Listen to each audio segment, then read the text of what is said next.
Jaraya ait perdu 7 kilos pour passer des moins de 77 aux moins de 70. Il avait clairement pas la puissance de feu pour tenir tête aux garçons les plus durs. Ouais, je crois aussi. Les welter, une catégorie qui est pas mal qui soit descendu. On va voir ce que ça donne. Il avait donc perdu face à Nortel Grenard, l'actuel champion par intérim des welter, et face à Stoyan Kopriviensky. Et 2 fois ça avait été par TKO, même si la deuxième fois, on se souvient, c'était sur une blessure à l'arcade. Il était foudrage, Jaraya, mordant même la housse du coin de ring. Et la blessure était trop importante pour qu'on le laisse. Justement, ce qui lui a apporté cette perte de poids, moi je pense que c'est aussi une bonne chose pour lui. He is a European champion, also a 2-time world champion. His professional record, 33 wins, 13 losses, 4 draws, and 20 career knockouts. He stands 5 feet 8 inches tall, 1.73 meters. And he weighed in at fight time at 153.9 pounds, 69.8 kilograms. Fighting out of the Moluccan Republic, ladies and gentlemen, introducing Masaru, the Project Thunder. Here now is his opponent, standing on my left and fighting out of the white corner. He returns to the lightweight division after 2 straight fights at welterweight. He is a veteran of over 75 career fights, consisting of 64 wins, 8 losses, and 36 career knockouts. At 5 feet 11 and 1/2 inches, 1.82 meters, he weighed in at 153.4 pounds, 69.6 Fighting out of Morocco, ladies and gentlemen, Mohammed the Destroyer.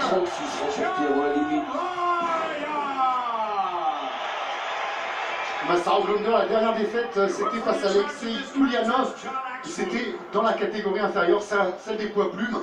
Il est ensuite monté au Glory 69 pour battre Arbi et Miev. C'est son 2e combat ce soir donc, chez les 70 kg. Premier combat pour Jaraya. L'un est monté, l'autre est descendu. Et on va voir donc si ils sont bel et bien à leur place. Ça va partir encore une fois très vite. Le style de Jaraya, c'est tout sauf l'économie.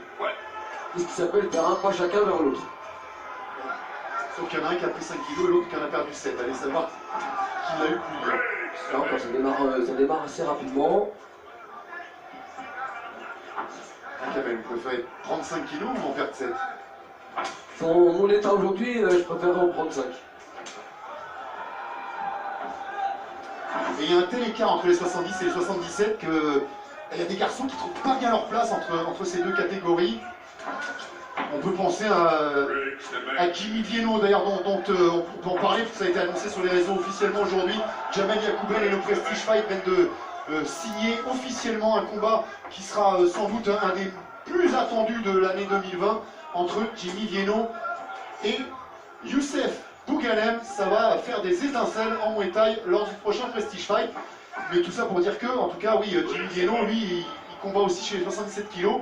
Il fait jamais guère plus que 75 et encore, il se lâche sur la fourchette pour y arriver. Ça fait beaucoup 7 kg d'écart.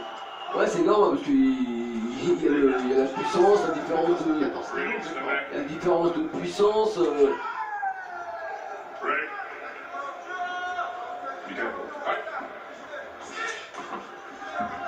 Allez, pour le moment, on sent qu'il y a de la vitesse des deux côtés. Celui qui a perdu du poids ou celui qui en a pris. Le décalage avec le crochet droit, le bras gauche, le low kick appuyé pour Jaraya. Allez, tentative de genou et la bonne sortie pour Masaru Glunder. Jaraya, quand on attendait beaucoup lorsqu'il a signé avec le Glory, pour l'instant, il n'a pas été à la hauteur des espoirs qu'il suscitait. Allez, c'est bien à la néerlandaise, là, il percute gauche au foie et low kick droit en sortie. Ça répond bien du côté du combattant des îles Moluques. Sur la remise à l'intérieur avec le bras arrière de Masaru Glunder et l'attaque des deux bras. Il insiste hein, sur ce low kick jambe droite. Mohamed Jarraya. Et tout le temps au moment on cherche à rester au contact. Ne pas se laisser déborder. Très nombreux à avoir voté sur le compte Twitter RMC Sport Combat. Continuez, il vous reste encore ce combat et celui d'après. Donnez-nous votre favori. Le grand combat poids lourd de l'année entre Rico Verhoeven et Badr Hari. Un peu de sang là sur le front de Jarraya qui fait toujours peur au niveau des Un peu de rougeur, des deux côtés d'ailleurs.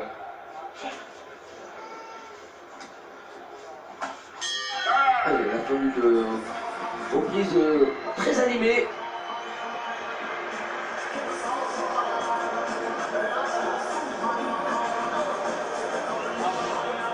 Marqué au niveau de la pommette droite, Mohamed Jarraya.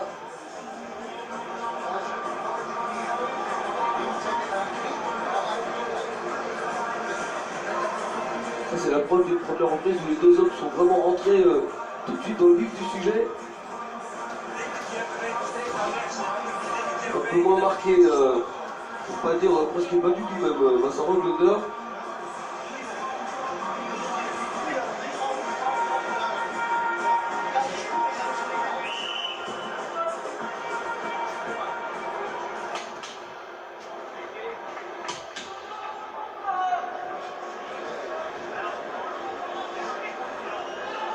Et la ville d'Arnhem, très jolie petite ville, pas très loin d'Amsterdam, qui ce soir donc a déployé un dispositif de sécurité exceptionnel, qui n'en aura peut-être pas besoin, d'ailleurs tant mieux. Allez, Mohamed Jarraya qui s'accuse la première reprise. Bien monté avec son genou. Je sais pas s'il n'a pas provoqué aussi une blessure au niveau du nez. Bon ça non, sur la pommette droite, il l'avait déjà. Ouais, il est légèrement coupé au niveau de la pommette, ça c'était dans la première reprise. Et derrière il y a eu l'attaque avec le genou, je sais pas si ça va encore un peu plus aggraver la blessure. Je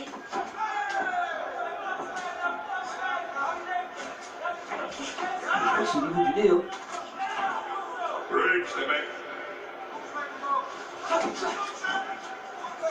Ça boxe tête contre tête.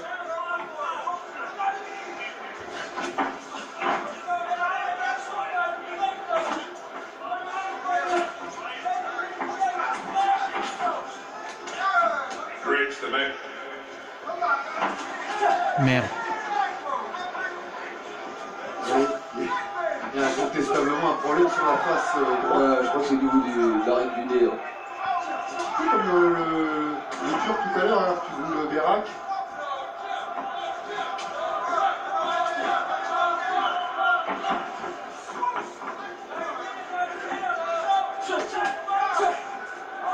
C'est évidemment plus compliqué quand vous êtes blessé au visage, quand vous saignez. Pour l'instant, ni l'un ni l'autre sont classés dans cette catégorie des poids légers, puisqu'ils ont fait l'essentiel, pour ne pas dire pour l'intégralité de leur combat dans une autre division. Mais je suis sûr que cette rencontre va leur permettre de se situer un petit peu par rapport notamment au champion Marat Grigorian.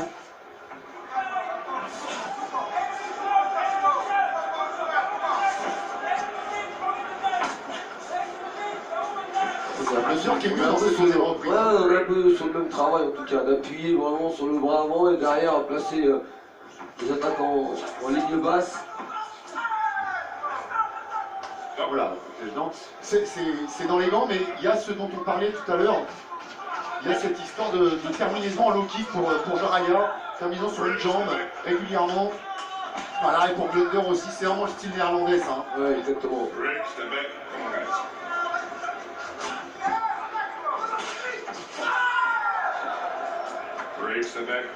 Cette envie de toujours enchaîner. Oh oui, le Superman Punch. Et heureusement qu'il ne l'a pas prise de plein fouet cette droite Vincent Roglander.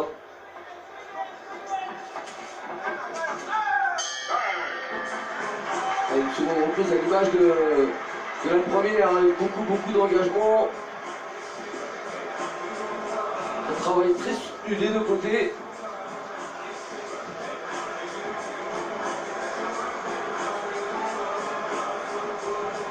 C'est Adamchuk qui a gagné le droit d'affronter le Thaïlandais Petpanomrong pour le Glory 75.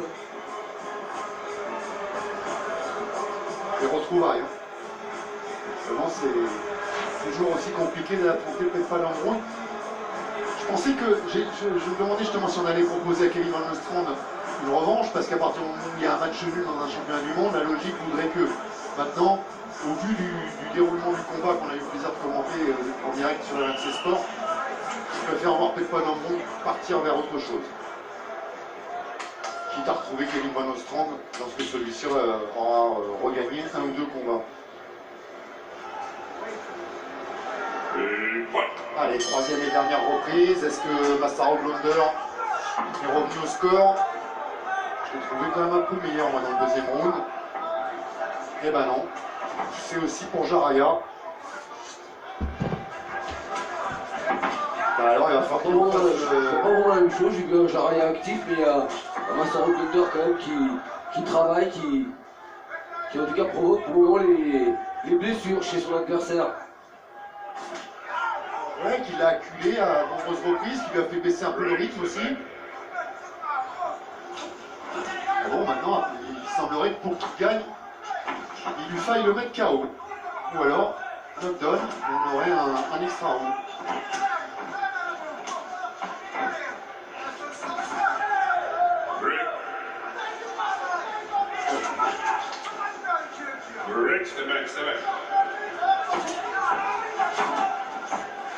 C'était ça, tout le combat, tête contre tête, on passe les low kicks, les crochets, on essaie de faire mal au corps, à la tête. Tout est appuyé.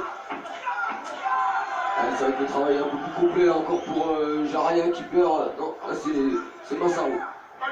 Ça va bien partout. Ils n'ont pas perdu en même temps, parce que si l'arbitre confond, ça crée des intimités. C'est vrai que c'est pas très propre de le ramasser tout de suite de la bouche. Donc, je vois que la match elle a vécu quand même ce soir, il y a un peu de sang partout. C'est vrai qu'on a eu des beaux combats, des belles actions.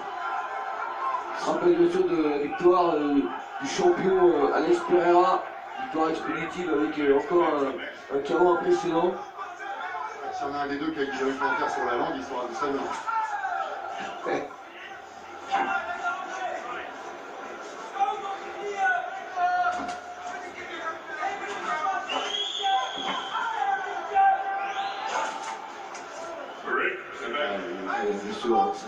Là encore, si Jaraya a gagné les deux premiers rounds, il va gagner le troisième. Hein, c'est un changement pour les juges. C'est mieux, il va pas le perdre, il peut faire 10-10 ou...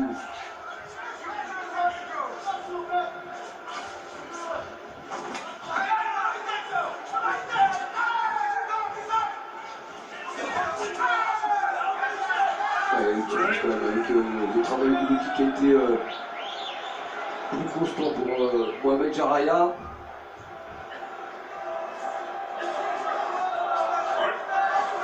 C'est peut-être sur ce travail, puisque la différence justement, les Luki bien placés intérieur-extérieur.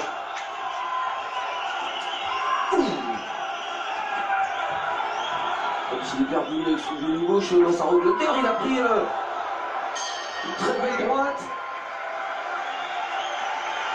C'est la fin d'un combat où les deux hommes qui sont vraiment livrés à 100% et à 100 à l'heure.